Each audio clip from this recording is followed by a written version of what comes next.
கடிதத்தை பூவாலை திறக்கின்றேன். விரல் பட்டால் உந்தன் ஜீவன் காயம் படுமல்லோ.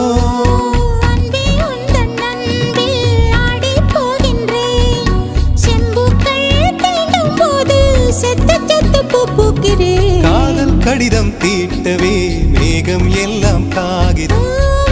நீளம் கொண்டு வா பேனாமையோ தீர்ந்திடும். சந்திரனும் சூரியனும் மஞ்சள்காரர்கள்.